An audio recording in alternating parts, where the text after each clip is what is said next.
Looking for a fast-charging, ultra-responsive stylus for your iPad? Meet the 2X Fast Charge Active Stylus Pen, designed for 2018 to 2025 Apple iPads. Take your creativity and productivity to the next level. Click the link in the video description to shop now on Amazon. I went along to Reform's biggest ever rally. I've never seen anything like it before. Not long after I arrived at the Arena Birmingham for Reform, UK's local elections campaign launch, I was invited to come and see the set. This is not an offer I have ever had at a political event before. I don't think I've ever been at one featuring anything that could be described as a set. So, of course, I went along. I'm not sure what I was imagining, maybe a tour of the lighting rigs or soundboards, or information about where the confetti cannons were hidden. But no, it was an actual set. A fake street of shopfronts, specially made for the event with political Easter eggs hidden in posters and notices. A fake road with fake potholes, dotted with signs and traffic cones. A real bus stop with a pile of bin bags, all set up in front of thousands of seats. It was theatrical, no doubt, and it looked expensive. It certainly was not what I would typically associate with the launch of a local election campaign. Reform had billed this rally as the biggest political event in the UK since the end of the Second World War, with a much-cited figure putting ticket sales at around 10,000. By the time things kicked off on Friday evening, an hour late, due to heavy protests outside the arena, there were not 10,000 people in the crowd. I would estimate from the large patches of empty seats that it was a few thousand short. However, I can say it sounded like there could have been 10,000 of them. If the scenery was theatrical, the rally itself was too, almost like a pantomime at times. An announcement to get people to their seats aptly said, "The show will commence in 15 minutes." And when it did, the audience roared and laughed and booed when prompted by the speakers. At any mention of small boats or migration, there were yells of "send them back" and "get them out." These people had been told there would be special guests, but the one big surprise was a bit underwhelming. Reform revealed their candidate for West of England mayor will be Aaron Banks. If you haven't heard of him, don't worry, I got the impression more than half of the room also hadn't.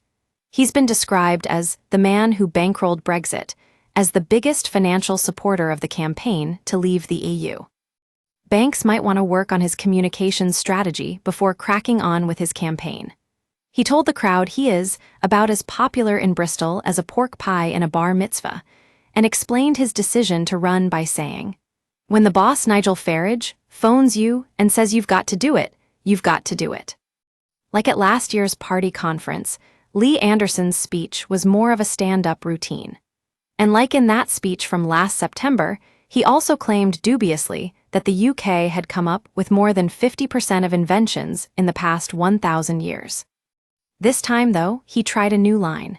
Talking about a new government working group to establish a definition of Islamophobia, Anderson said, "I can save you the trouble, there's no such thing as Islamophobia."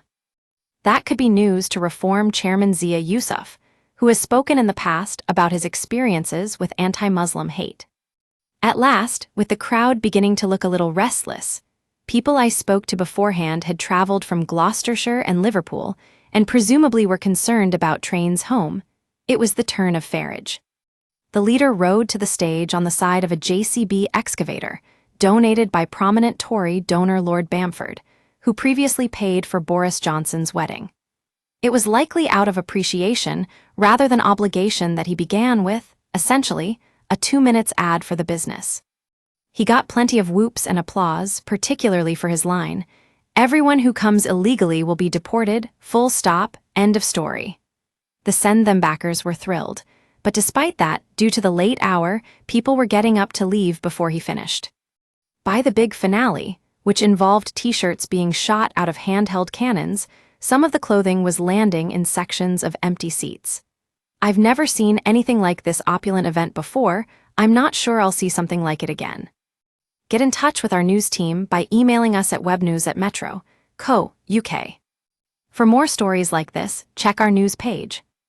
Era. More, Nigel Farage says he still texts Elon Musk after fiery falling out. Era. More, I'm proud to be British, and I'm not embarrassed to admit it. Era. More, Reform may get new right-wing rival amid creeping doubts over Farage leadership. Straight-talking analysis from Westminster, straight to your inbox. This site is protected by Ray CAPTCHA, and the Google privacy policy and terms of service apply. Your information will be used in line with our privacy policy.